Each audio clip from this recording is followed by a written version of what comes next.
Godfather. Yeah, I know. Because I never want to have anything to do with gangsters again.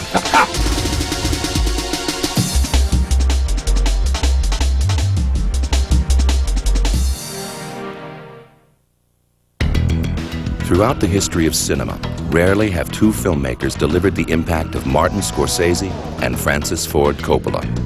Two men enlightened and educated among the formidable generation of 1960s filmmakers, whose coming of age as directors initiated the revolution in filmmaking that took place in the early 1970s. Both directors emerged from the 70s era as two of the most innovative and respected filmmakers of our time. Steven Spielberg, George Lucas, and Brian De Palma are also products of this distinguished fraternity. Both directors share origins in New York. Scorsese grew up in the heart of Little Italy and earned a master's degree at New York University. Coppola grew up in suburban New York and studied theater at Hofstra University before going to UCLA Film School to earn his master's degree. Martin Scorsese's first big directing break came in 1972 with Boxcar Bertha. It wasn't until his breakthrough 1973 film, Mean Streets, that Scorsese seized the attention of Hollywood. He followed with Taxi Driver in 1975, a controversial but riveting story that has since become a classic in American film. Scorsese closed out the 70s with what many regard as his best work, Raging Bull, the compelling story of boxer Jake LaMotta, for which Robert De Niro earned an Academy Award for Best Actor. The career of Francis Ford Coppola has given the movie industry some of its most treasured films. After winning the Academy Award for Best Screenplay with Patton in 1970, Coppola's masterpiece work, The Godfather, won the Oscar for Best Picture in 1972. He won another Oscar for The Godfather Part II in 1974, and that same year wrote and directed the critically acclaimed film, The Conversation. In 1979, Coppola embarked on his most ambitious and controversial work, the highly publicized Vietnam War film, Apocalypse Now. Both directors followed their meteoric rise with memorable, if not financially successful films throughout the 1980s, and entered the 90s with a return to the genres that launched their careers. Scorsese's Oscar-nominated Goodfellas was a critical and box office triumph, while Coppola's success with The Godfather Part III allowed him to regain the financial stability he lost a decade earlier. Scorsese has enjoyed success with Cape Fear, The Age of Innocence, and Casino. His current release is the critically acclaimed Kundun. Coppola's most recent works, Dracula, Jack, and The Rainmaker, have brought him not only box office draw, but the financial means to finance his own projects, one of which is now in development. Recently, these two film legends met with USSB host Jeffrey Gilmore, director of the Sundance Film Festival, to explore their thoughts on filmmaking, Hollywood, and their own amazing careers. U.S. Satellite Broadcasting is proud to present Martin Scorsese and Francis Ford Coppola. Both of you have had extremely diverse careers, actually, in terms of the range of films that you've been working with. You've worked with films that are the epics of their time, and you've made very small and intimate films, and you have as well. And do you describe that diversity in your own careers as reflecting the changes in the industry, or is it something that you yourself pursued? Marty? I think it came out of the change in the industry in the early 70s, late 60s, early 70s, and I know Francis started earlier, even in the 60s, and somehow in the 70s, that decade, we were able to make pictures. People weren't talking about how much a picture was making. I mean, at a certain point, yes, how much money it would make or how much they would be able to risk, but primarily they were talking about the new Terry Malick picture, or the new Paul Schrader picture, or that sort of new Francis Coppola film. These were films that were like, they were proud to make, in a way. They were proud to underwrite, I think, filmmakers with, and I don't want to use it because it could become a dirty word, but vision. A vision, meaning that they have a way of telling a story, give them as much control. And that built up to, of course, United Artists, which was an extraordinary place, making Heaven's Gate. Now, I made a picture there, Raging Bull, at the same time. In fact, Raging Bull opened 10 days before Heaven's Gate. And when that folded, we folded too with it. The picture was hardly re-released. The establishment of the UA executives left. It was a complete mess. Everything was really over at that point. But it wasn't easy to get the films made in the 70s, but there was an atmosphere of making special movies, right. A Robert Altman picture. There was a body of work. But when we hit the 80s, I know Altman, after we suffered at 20th Century Fox at that time. I had King of Comedy there, Right. and Altman had a film called Health, I think, and they didn't even release it. And after that, I think Bob Altman, for almost 10 years, made smaller pictures, fringe things, until he did The Player in 1990. So they effectively altered that career. And for me, the 80s were like a diaspora. I had to search around. I had to learn how to make films again. So I started making low-budget films, a film called After Hours in 1984, where I learned how to shoot a picture again in 40 days. But you see, the problem with that is that it's at the age of 30, shoot 20 days, yeah. At the age of 40, 40 days, you're pushing it even. Like sometimes, I don't know if I have the energy, you see. And so that's why I had to start all over again. And then finally just fight our way back to a situation where we can get a picture like Goodfellas made. But even that, it only got made when we finally cast Robert De Niro in the smaller part there, the cameo part of Jimmy. Mm-hmm. That's the only way it got made. Mm-hmm. And so, in a way, I've been living, each picture I've been able to make, has been luck, and in some cases assignments, like Cape Fear, or even Casino was an assignment. Mm-hmm. And a picture like Age of Innocence, pure luck, that Mark Canton believed in making the picture. I've been very lucky the past 25 years, because a lot of studio executives, there's always been one studio where somebody wanted to make a picture that I was directing. And I always kind of come in under the wire, in a way, and sort of make the picture before they will realize what's happened, and get out, in a way. And then it's a problem of selling them to a certain extent, because they're usually a little bit off the beaten track kind of film. And Francis, you've had to operate the same way, haven't you? I mean, yeah, it's finding sort of places really to make. moving to hear a guy like Marty, who made Raging Bull, to talk about how basically he's trying to squeak really. by with Really. Exactly. It's amazing. It's heartbreaking to think that. From my experience, I saw at the end of the 60s, I actually worked for Jack Warner, and I actually knew Sam Goldwyn, and I think the climate at the end of that traditional studio period was coming to an end, and it was a little bit of a no man's land, Wild West. And Yes. the movies that I got to make in the 70s, and I'm pretty much known for 5 years where I made The Godfather and Conversation and Godfather 2 and Apocalypse, and that was purely that we were just running too fast for anyone to stop us. Yeah. We never got permission to start on those movies. We just sort of started, and by the time they realized what we were doing, we already had those films in production. And in the case of Apocalypse, we really had to almost finance it. So it wasn't so much that it was a great time, but it was they hadn't yet gotten their middle management in place. They control movie making. It's very hard to run away from them now, because they have such a big army of people watching you. For me, I always dreamed of being a writer-director, and my first pictures, when I first met Marty, I was this guy who wanted to write original screenplays and make movies, and The Godfather sort of the surprising success of that changed my career and enabled me to have a company and stuff, which then later I was trying to make movies to support. So the diversity of my films comes from the fact that I always would say, well, if it's an assignment, as The Godfather was, well, I'll learn a lot from doing this, and I used to use every film as a kind of experiment, and saying someday when I get back to doing my own personal films, hopefully from personal screenplay, I'll then have done all these experiments, and I'll be able to utilize what I've learned.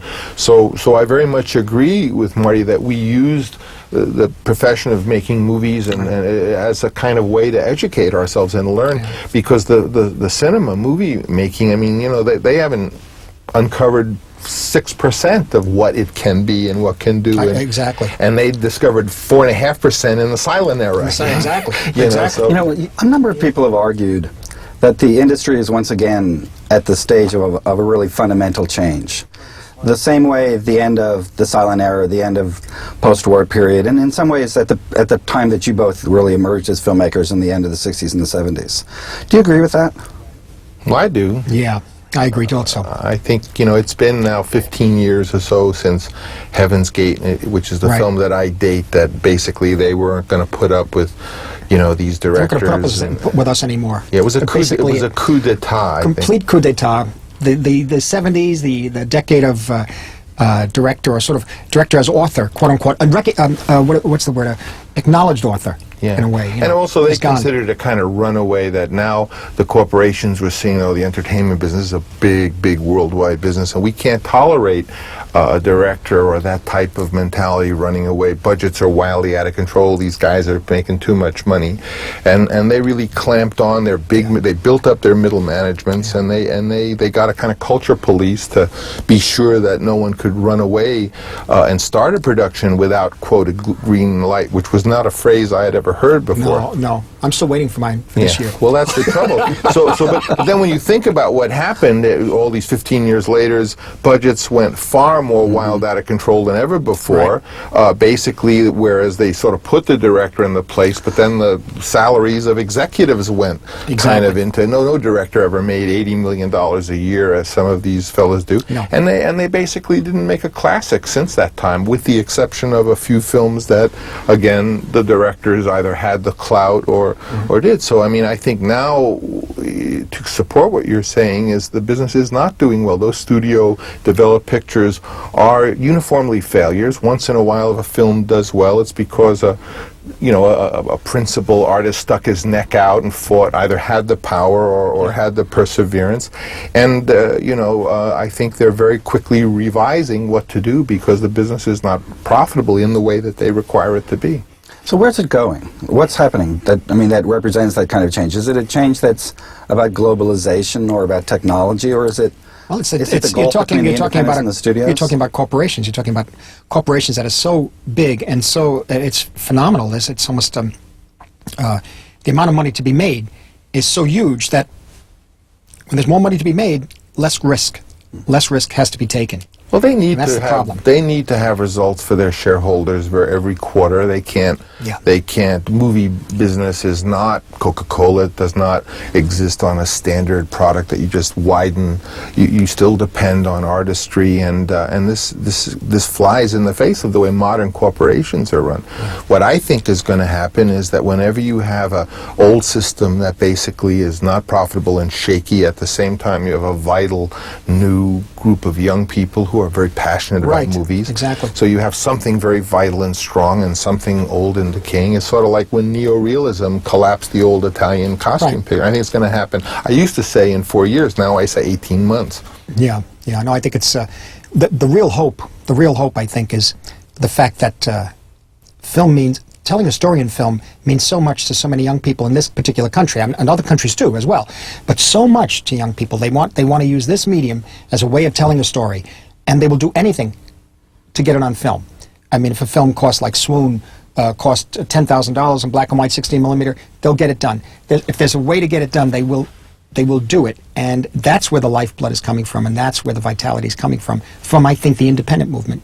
You see. The problem is to a certain extent, and also one of the good things about it is that Hollywood recognizes the independent movement, and what happens is that they pick up one or two kids and put them into a Hollywood situation, but very often they bring them along too fast, like a fighter. They get them to fight the champ too. They give them $40 million, $60 million. No, give them 10, give them 20. Let them build up to it, and then they're out. Well, now they're revising that also, and they're starting to rather, kind of do what Disney did with Miramax, and all of a sudden all of the majors are starting these new little independent companies, again hoping. I mean, I personally think that the management of the traditional studios are desperate because they know they're unnecessary, they know they're overpaid, and they know the truth that the films really cost more than they're publicly admitting, and they're doing less.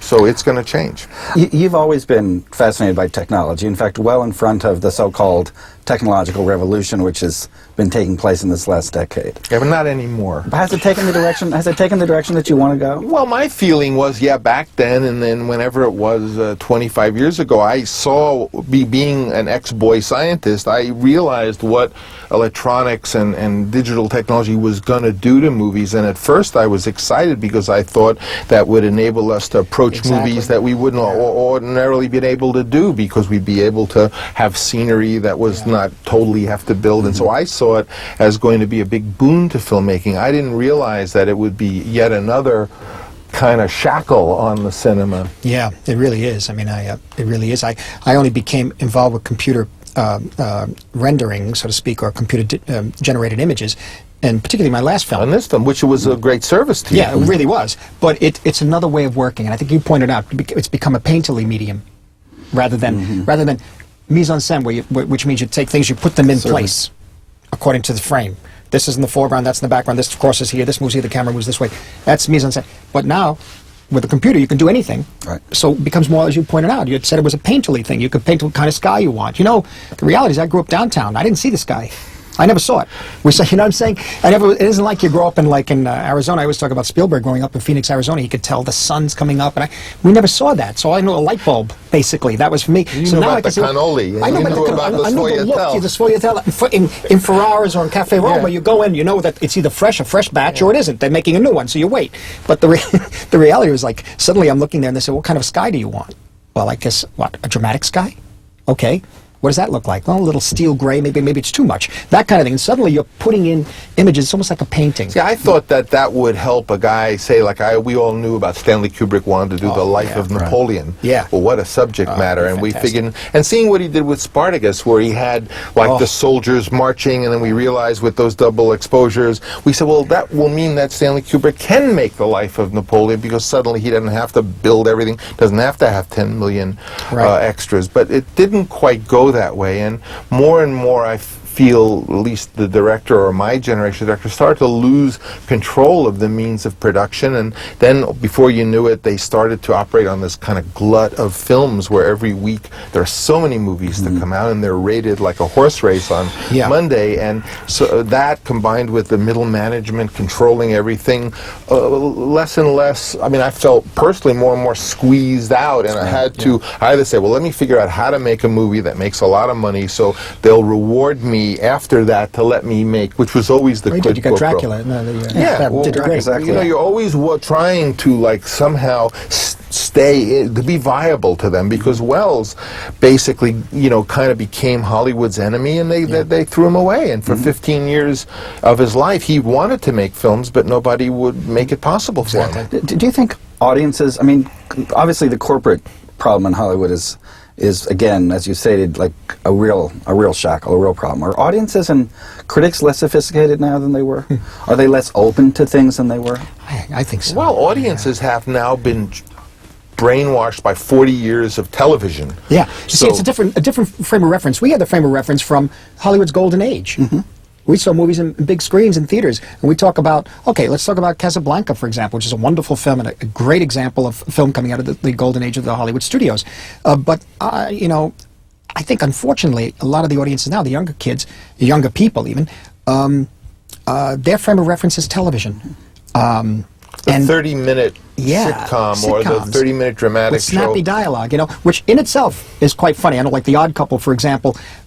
It's one thing as a play, it's another thing as a film, but as a sitcom, it developed the characters of Felix and Oscar, and it was kind of interesting and all that sort of thing. But there are other ways to go, and it's really difficult because at this point, it led a lot of studio executives to believe all you need is basically a good script. What they mean by good script is a good beginning, middle, and end, with a lot of the script is very easy to read. They all went to that weekend seminar where they learned that principle of dramaturgy. And you get good actors who are bankable, and a good cameraman who can basically place the people within the frame properly. A director you don't really need. You do what you want, and you make a good film. But those films, in my estimation, reflect television. And even if it reflects the best of television, it still doesn't wash for me, because this is cinema. This is something else. It's something else that has to be here in this room. Also, for me, when I'm in a restaurant and I hear a young couple talking about a movie that they've just seen, you could really hear how important it is for them to get something out of this film that helps them, illuminate their own life. Because, their relationship, I love you, I don't love you. And you can see how that audience looks to film to somehow, illuminate life. And as long as a film is going to be this product that is based, that you make a film because it's like a film that was made, that was successful, then how are writers and directors and actors going to deal with the subject matter that helps interpret modern life? The life is changing. The role of the woman has changed so much in terms of how she has gone out in the workforce and business, the politics, all these things. You wish that films could shed some light on this stuff, because that seems to be the role of art, certainly. Yeah, because it reflects your society. And you even have an audience now which is insulated from foreign language work, which is again something that 25 years ago, we saw a great deal of, and we don't see it all. This is the problem. Somebody 20 years ago, I think I know who it is, or what company it was, convinced the American public that they don't want to read, they don't like to read subtitles. They convinced them, and they crazy enough to believe it.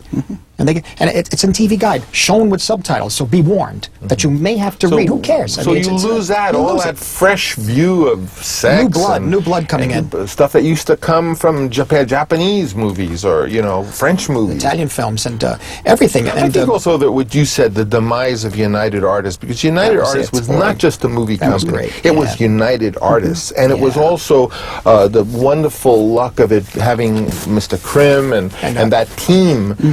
Eric Pleskow, and they were great. They were a real team, and they had a philosophy. They didn't look at your rushes. They saw your script. They got you to kneel and say you wouldn't go over budget, and then you were free to make the movie. And when that film was destroyed, that film company was destroyed. That's a big loss. You got to know that United Artists also started.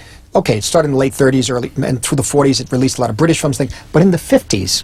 It was like a whole other voice coming out of Hollywood. They did films, granted, many of them black and white and that sort of thing, but they were smaller budgeted pictures. But they dealt with they tackled subject matter that was very strong. One of the greatest films ever made to come out of Hollywood was made by UA at the time, A Sweet Smell of Success.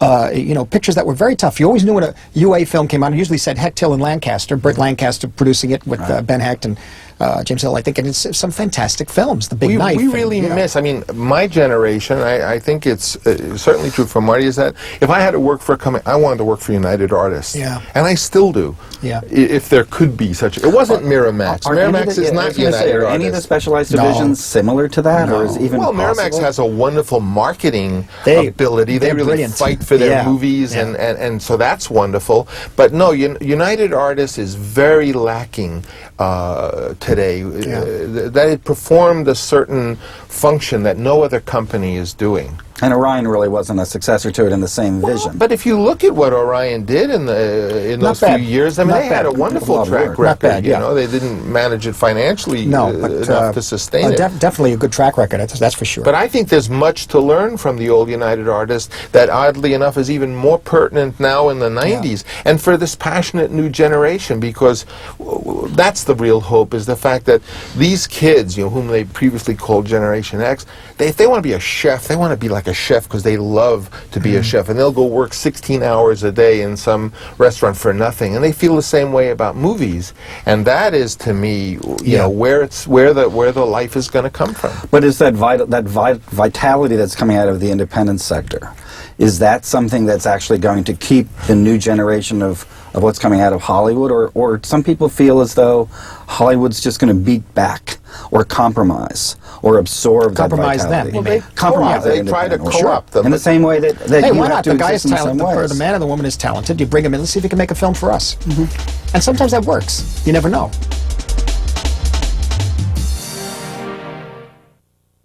And most importantly, kids, to watch local TV channels, you need cable, not satellite. That's baloney. It's easy to get local TV with an antenna. Yeah, with an antenna, you just press one button on your DSS remote, and local TV is yours free. My mom says cable doesn't want you to know that. Why, Mr. Johnson? How do you sleep at night? Get your signal straight. Local TV is free. You've heard him discuss filmmaking on the USSB Hollywood Insiders. Now see what Francis Ford Coppola is talking about. In April, U.S. Satellite Broadcasting invites you to experience 4 classic films by this extraordinary American director. See Academy Award winners The Godfather and The Godfather Part 2 on Showtime, The Godfather Part 3 on Cinemax, and The Cotton Club on Flix. Watch in April for Francis Ford Coppola on U.S. Satellite Broadcasting. When I was a kid and watching movies and it was magical. You went to a movie house and you believed everything that you saw. I love the business. Believe it or not, I find acting endlessly fascinating. Laurence Olivier said that when you cannot tell when it looks easy, that's when you've done a good job. I think there are times when some actors, very occasionally, are so good that you can almost describe them as artists.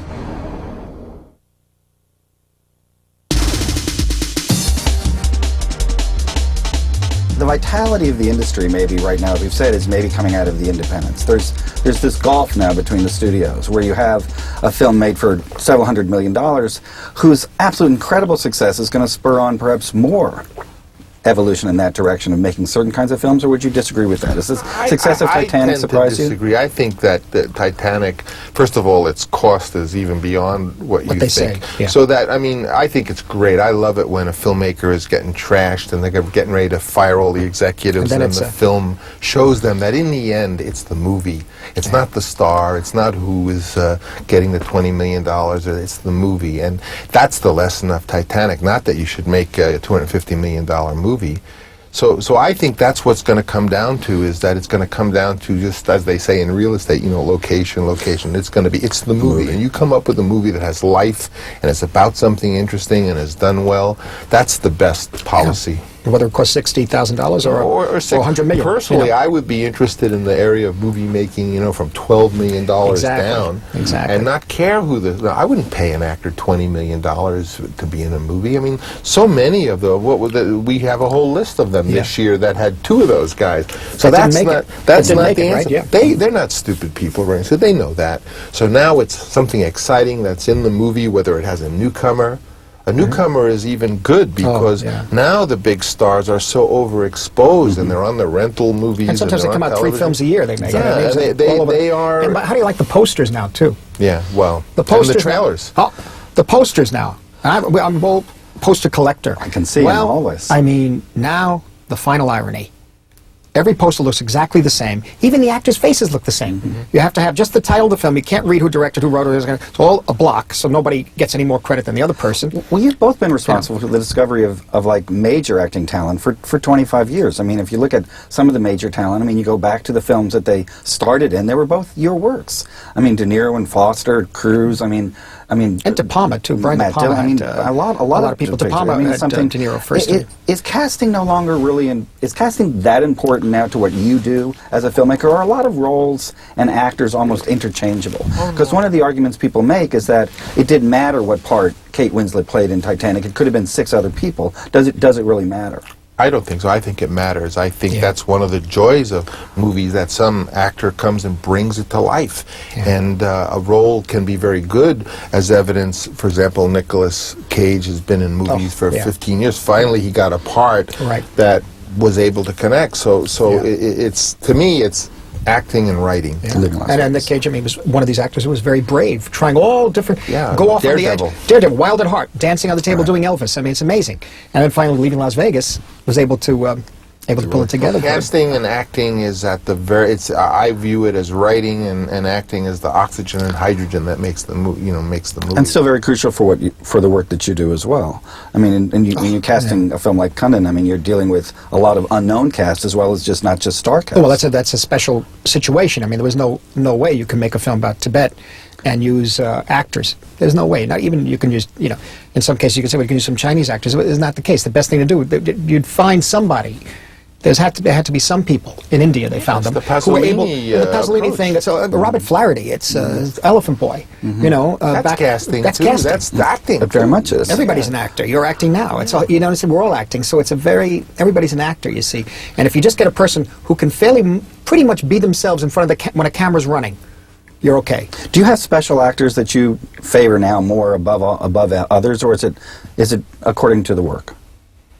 Well, you come to know, as with all collaborators, be it a photographer or art director, you come and know people, become your friends, and you like very much working with them, and you enjoy it. And so, of course, there are actors that you would like to work with over and over again. For instance, I mean, it's someone obviously Bobby De Niro. Obviously, I like working with Bob. He's such a creative person. Yeah, I had a very long collaboration with him. But you see, that's also some of the reasons why those pictures got made in the 70s. Taxi Driver. The night he won the Academy Award, we were there. Remember, you picked it up for him, and you came back and hit me on the shoulder and said, "This is good for your picture," because Bob was in it. Right. And because that particular script, I mean, was a daring script at the time. To us, we were crazy. We thought, hey, this is fine, let's do it, But apparently it was disturbed a lot of people, didn't want to make it. But Michael and Julia Phillips, putting myself together with De Niro, and that night of him winning for Godfather 2 helped the picture get made. And then the same thing with New York, and certainly which was a project of De Niro's, which was Raging Bull. Right. So because of the actors, an actor like him who was a very brave actor, who didn't really care about, looking pretty in a movie and that sort of thing, and taking lots of chances, I was able to work. Luckily, we found a common ground to work on these projects together, where I felt I was doing something of my own, he felt he was doing something of his own, and we were able to make those pictures. But after that, I didn't work from after King of Comedy was 1981. Right. And next time I worked with him, he did the cameo role in Goodfellas 9 years later. Right. So but certainly when we got back together, we were in our trailer, I was in this trailer, because we were selecting the ties and the shirts and the cufflinks, which we enjoy a lot. Oh, the socks don't match. No, which one you like? This one or that one? I like this one. Well, what about that one? Okay, I like that one. No, well, what about the first one? You said you liked the first one. So we looked and we're fooling around. And he looked at me at one point. He said, "Gee, why do we talk about so much when we're doing King of Comedy?" We sort of got older, and we talked it all out. We'd explored each other's ideas, and we found it so comfortable that we made another couple of pictures together in the 90s. Then, as Joe Pesci, I like working with for his sense of humor, and he's a wonderful person to have around on the set. But it's hard when you work with a new person. It's very hard. You have to all sing. Sometimes it doesn't click in the same way. It doesn't click. Even if you sit there singing, Getting to Know You from Rodgers and Hammerstein, it doesn't work. Do you have the same relationship with anybody that you feel special about at this point? Well, there are a lot of actors that have appeared in either bigger or smaller parts in my films, and yes, I very much. It's like being with an old friend, and you know that the conversation's going to be good. Right. And, just recently I got to work with Mickey Rourke after he sort of had gone into self-imposed whatever. Yeah. And, I always thought Mickey Rourke was just a very sweet person, despite all his front, know. Yeah. And he is. And so that's more what I focused on, just that he doesn't put me off with his pugilistic, posings. And it's always wonderful to... I've, like Marty, been with certain actors 3, 4, 5 times in movies, and no actor has ever said to me, what I really want to hear from him is, Francis, no matter what, any movie you want to make, I'm there, it's free, don't worry about it. No, I know. I'm waiting for I know. And they usually say, oh, Marty, you can get any actor to be in your films. No, I can't. The same thing. Oh, what are you kidding? I'm too busy working for Woody and Bob Altman. Yeah, exactly. And usually they come to me that the money isn't enough, and not that it's a bad thing, to a certain extent. It depends. If the money is a certain amount of money and the guy has to be there 10 weeks, that's a problem. If for the same amount of money, you could be there 3 weeks, that's different, if you can get all the scenes together. But then it's a whole problem shooting out to continuity. We don't have the location, and we have this. Packaging, it's a nightmare. With deals being made in studios with agencies where you're packaging films and you're packaging that talent into films, and with film, because you change the nature of what their availabilities are, what they're working on. I still rely on, even more than friendship and old relationships, is that if you come up with the great part, even a little part where they can score. Absolutely. When you ask an actor to be in your movie and say it's just like a 2-week thing, if they can score in that role, they have a sixth sense about that, and they'll Marty do it. Lando in Ed Wood, and playing Bela Lugosi was phenomenal.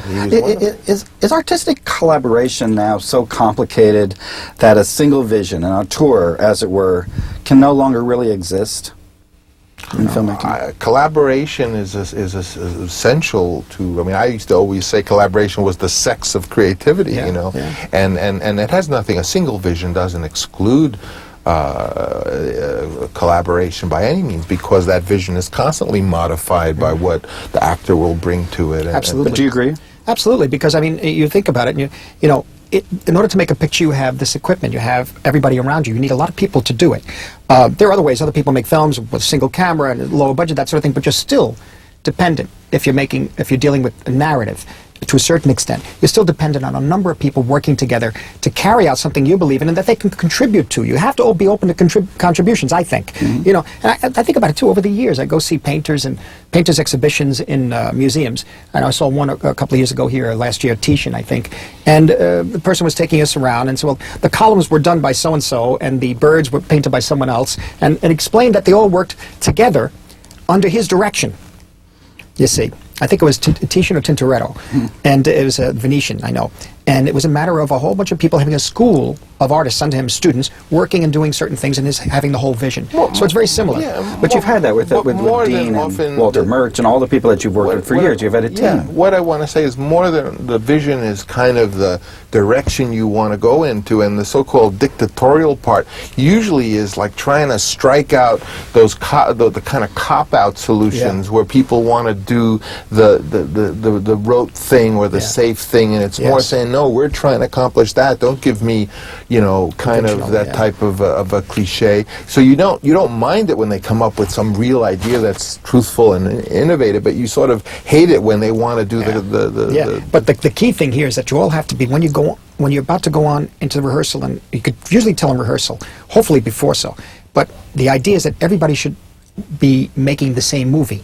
Because if you find that you're with an actor and you're into first week of shooting and you're stuck in the trailer to just convincing the person to come out there to do a scene a certain way, you're in trouble then. And usually it's fear that they... My career, as I look back of all the things I was really in trouble for, like from back as a writer to directing or casting, what stuff was controversial. In the case of Patton, I also ultimately got fired for that opening of the beginning.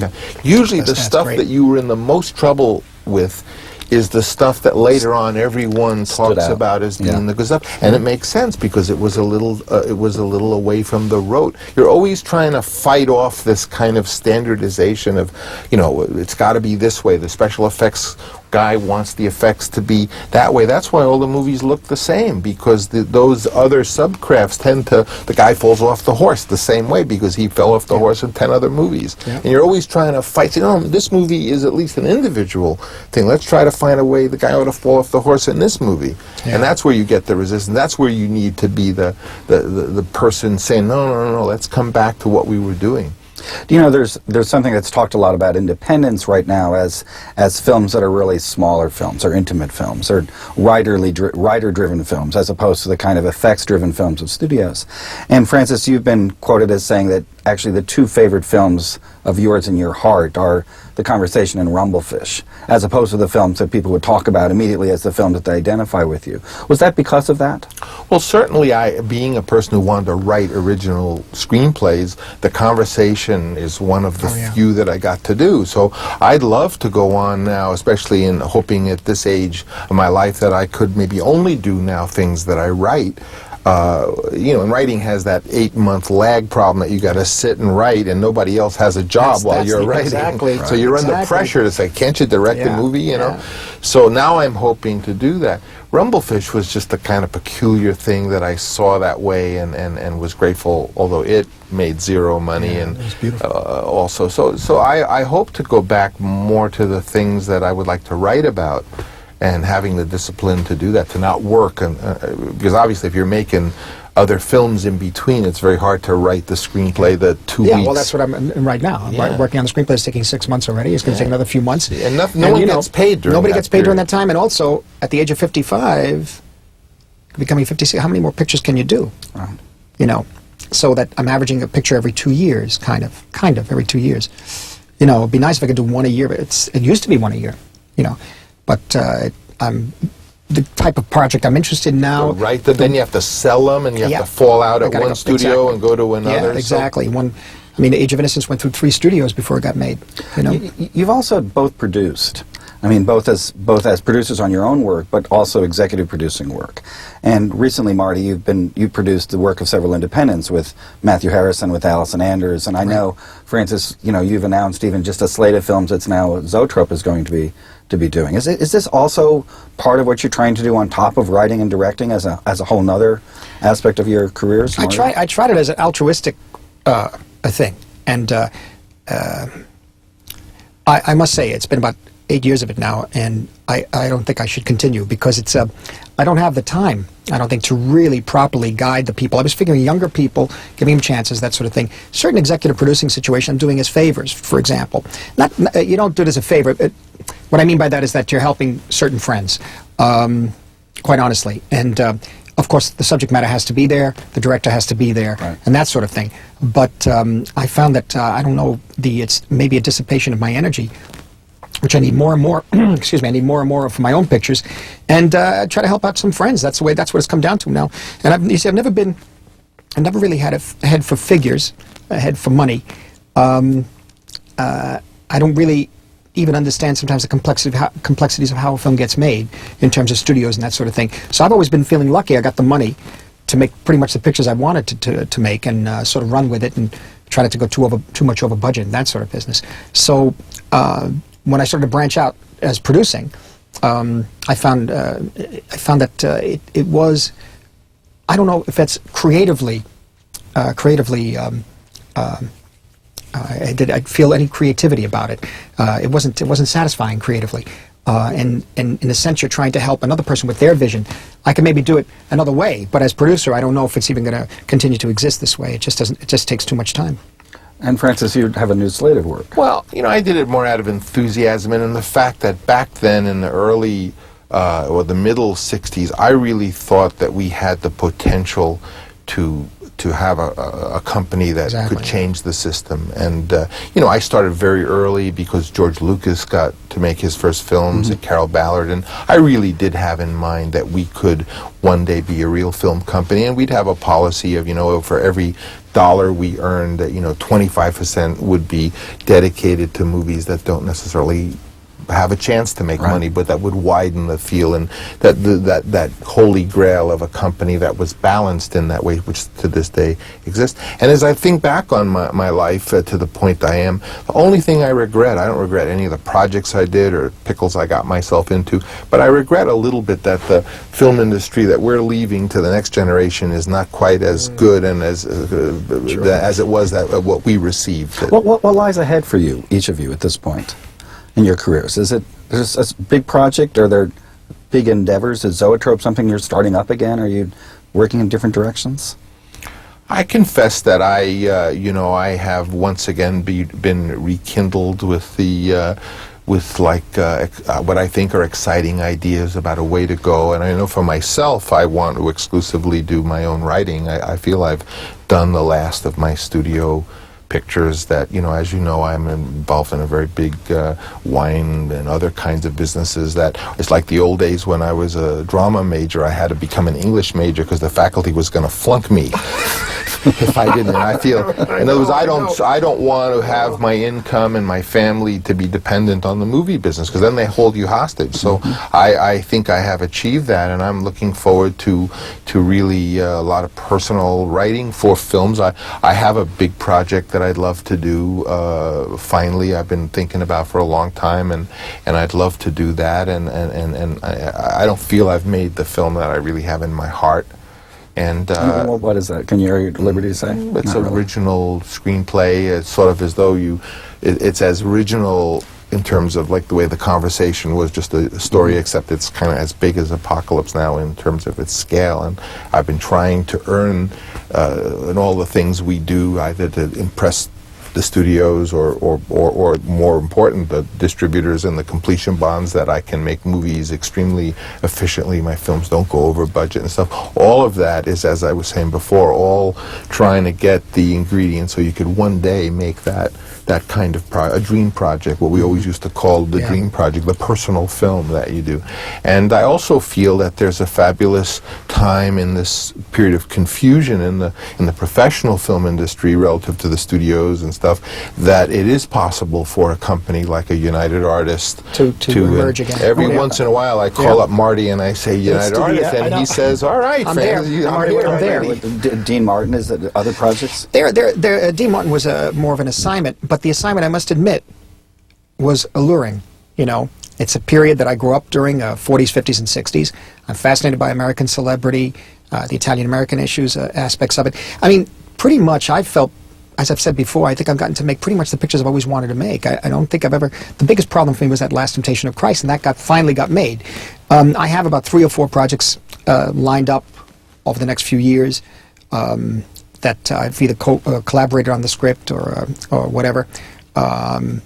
I'm sometimes something falls in my lap. I don't know. I'm always tempted, but I don't really see that. Oh, I'm going to work to a point and make this one particular film that I've always wanted to make. I have a few in mind, and I kind of, as I said, I've had 3 or 4 pictures that I like to make.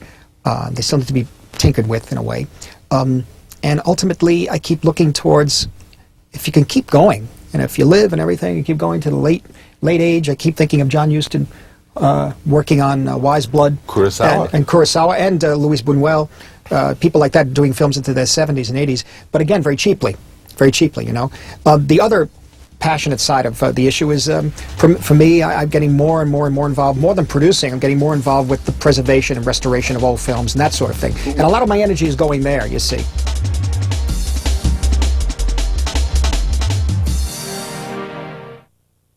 And I get to the theater and, I got my popcorn and, I want to cry.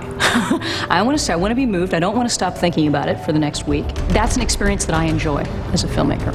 When you find something that's so true and so right on that you know so well, you can watch it 120 times and it always hits you in the same place. In my life, I know that there are movies that have really changed my life, where I was glued to something that I didn't even understand, and I knew that somehow it hit something inside of me that changed me forever.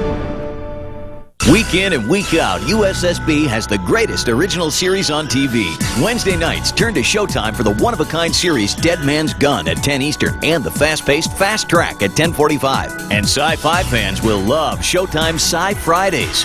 Catch Stargate SG-1 at 10 p.m. Eastern, The Outer Limits at 10:45, and face the supernatural with The Hunger at 11:30 and Poltergeist: The Legacy at midnight. HBO is the place to be each week for the edgy comic insights of Dennis Miller Live every Friday night at 11:30 Eastern. And join Gary Shandling on The Larry Sanders Show every Sunday night on HBO at 10 Eastern. Come on, laugh it up. Comedy is good for the soul. And you've just got to see the miniseries event of the year. 2 new parts of From the Earth to the Moon, premiering every Sunday night starting at 8 Eastern. And be sure to catch a new installment of the award-winning Real Sports with Bryant Gumbel every single month. For additional show listings, consult the DSS edition of TV Guide. We've got the greatest original series on TV. Don't miss being a part of the Weekly Habit on U.S. Satellite Broadcasting.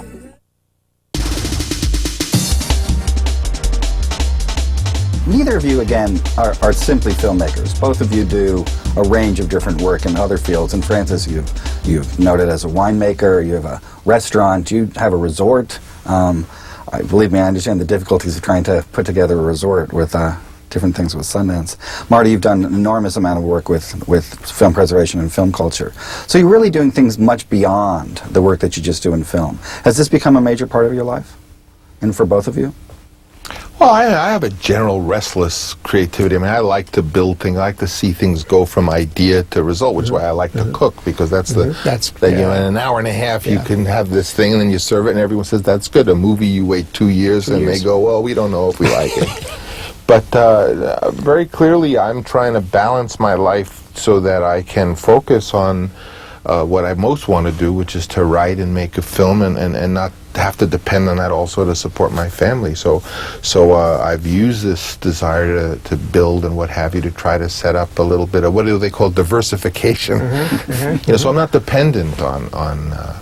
And Marty, with film preservation, well, the film preservation came out of a desire of, a love of these old movies that came out of the Hollywood system that I really adore. And not only to preserve them, but also to restore them, preserve them, and have them shown properly. But that also means foreign cinema too. And I did a film documentary on a kind of a journey through American cinema, which meant that it was my personal view of American cinema, because for me the first film that was ever made was Duel in the Sun. That's the first one I saw by title. So then I went backwards from there, and then went this way, and then I didn't, in the documentary, which turned out to be 3 hours and 46 minutes or so, I didn't really talk about the films that were the average, the type of picture that wins the Academy Award and that sort of thing. It was more like B films, or films made off on a tangent in a way, and different types of directors and writers and actors and that sort of thing. And I'm beginning another one now on Italian cinema, which we hope Cecchi Gori will finance. What does it start with? It starts with Paisan, because that was the first one I saw on television in New York, 1948. I was 6 years old. Paisan, and then Open City, then Shoeshine, and going up from there all the way up to Antonioni, up to the 1970, I'd say.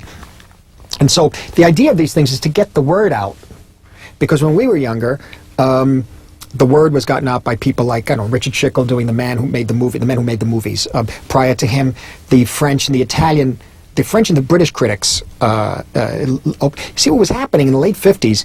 I was becoming aware of film that I might be interested in making movies, but how can you make them? From the neighborhood I came from, it's like, you might as well say you're going to be an astronaut. Who knew? So we start to look at all these films. I had an obsession with all kinds of films, including foreign films, because I like to read the subtitles in these French pictures and Italian films and that sort of thing. But by the late 50s, the word got around that the only serious filmmaking is foreign. Only Ingmar Bergman, only, Fellini, only this. So for about 2 or 3 years, we rejected all the American films. But I had grown up on American films. And then by 1962 or 63, Andrew Sarris brought in some of the auteur theory, quote unquote, which has been much maligned, but had some very interesting things about it, into America. And I read the articles and I realized, wait a minute.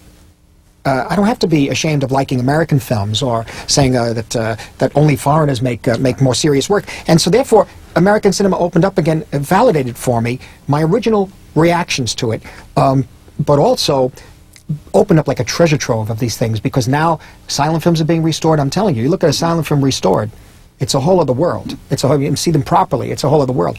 And so in a funny way, what I'm trying to do is do a similar thing that those critics or those writers did at that time, for us to at least, you never know, a film gets shown, a documentary, and some kid in the Midwest sees The Golden Coach by Renoir. It might become a writer, an actor, director, I don't know, musician, composer. It's throwing it back out there and letting it stir up, because there's a real problem now, as I said before, that the American public has been told that they don't like to read subtitles, you see. So there's more an aversion to that sort of thing. But if you show, I've co-distributed some foreign classics in new restored versions, like Rocco and His Brothers, Golden Coach, and a bunch of others, Purple Noon and Contempt. Seen on a big screen, maybe you might be sparking some creativity out there. No, I think it's still important, because one of the things that each of you have been able to do has been able to bring, through the power of your own celebrity and important significance as directors, Americans' attention to certain directors. I mean, even in the presentation of Kurosawa's work that you did, was to bring people's attention to the fact that you're able to bring this film out. Are there filmmakers or individual films that you'd like to still do that with, each of you? Well, just recently, we did I Am Cuba. And I mean, you can't discount just the degree of enthusiasm that I know you can't talk to Marty without feeling it, but even my other friends, I mean, they truly do love movies or the cinema, whatever you want to call it, and there's just a natural enthusiasm that you tend to want. I called them and said, you got to see this, and then it's a natural thing that people who love film will want to share it and stimulate it. I don't think it's by any kind of design. See, you want to make films, you want to show films that when you look at them, makes you want to continue making films. That's what it is, you see. It's very important. And it's really important that you look at a picture like, suddenly you're depressed, you're tired, you've been working, and suddenly you see this thing and you say, hey, yeah, I forgot that could be fun. Well, yeah, I want to do that. When you see a good movie, it makes you want to make a movie. And when you see a bad movie or one of these cynical things that just spins it out, you come out. I mean, that's my wife. You kick everything. I don't want to do this. What a business. Nothing is more stimulating than to see, which is why in the 50s and 60s we wanted to. The last question.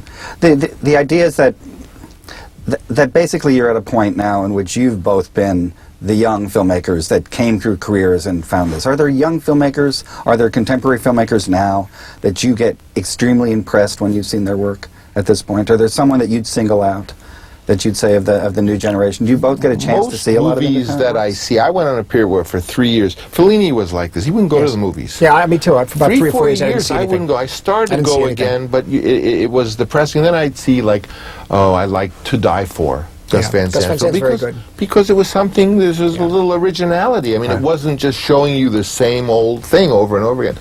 Woody Allen, even when he works in his own little world, he always does something totally original. His last picture, too, Deconstructing Harry. Yeah, I mean, some of the character who's out of focus. Oh, it was wonderful. He always, there's always some wonderful thing. The way he was cutting the editing of the dialogue was incredible. So those are the experiences that really make you want to do it. You just want to, just like when you read a good book, you want to be active in the arts, and when you see cynical or work by route, you don't want to. It's a bore. You're getting too old to watch it too. You don't have the time. You could be doing other things. Do you know, it's a question that's been asked many different ways about influences and directions, but I want to end by asking how you've influenced each other.